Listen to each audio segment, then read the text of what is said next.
Question number 5.166. Restoring the Fresnel's equation demonstrate that light reflected from the surface of dielectric will be totally polarized if angle of incident θ1 satisfies the condition that tan θ1 is equals to n, where n is the refractive index of dielectric, and what is the case, the angle between reflected and refracted rays. Okay, so basically here we need to prove the Brewster's law. So suppose there is an interface between air and a dielectric with refractive index 1 and n.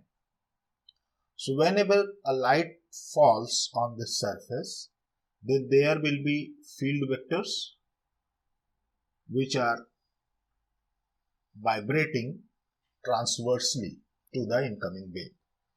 Suppose this incoming wave is forming an angle,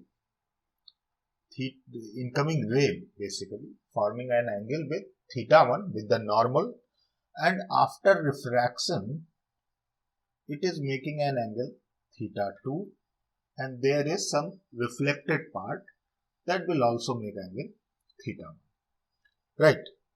So when this light get polarized after reflection and refraction, then we can write expression for intensities of reflected rays, that the perpendicular component of the intensity is equals to I naught sine square θ1 minus θ2 divided by sine square θ1 plus θ2, and the parallel component of the intensity is equals to I naught tan square θ1 minus θ2 divided by tan square θ1 plus θ2, right?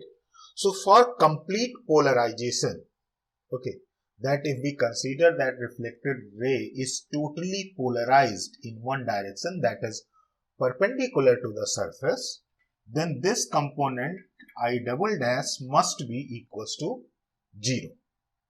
Okay, so we already know that tan 90 is equals to infinite, right? It means, and 1 upon infinite is equals to 0. It means to satisfy the condition for complete polarization, in that case this parallel component should be equals to 0, then θ1 plus θ2 must be equals to 90 degrees, or we may write that θ2 is equals to 90 minus θ1. Okay, so from this analysis we have got a relation between this θ2 and θ1. Now for this surface we can apply Snell's law.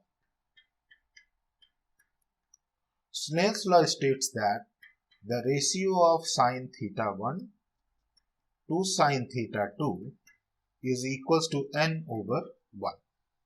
Now we can substitute θ2 as 90 minus θ1, sin θ1 upon sin 90 minus θ1 is equals to n.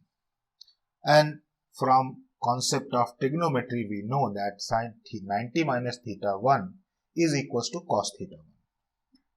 So from here we may write sin θ1 upon cos θ1 is equals to n, and this implies tan θ1 is equals to n. Okay, so basically it is named as Brewster's law, that if tan of incident angle θ1 is equals to relative refractive index of the medium, then incident light get completely polarized after reflection, and second condition is this θ1 plus θ2 is equals to 90 degree. It means if your reflected ray forms 90 degree angle with the refracted one, then it will be completely polarized.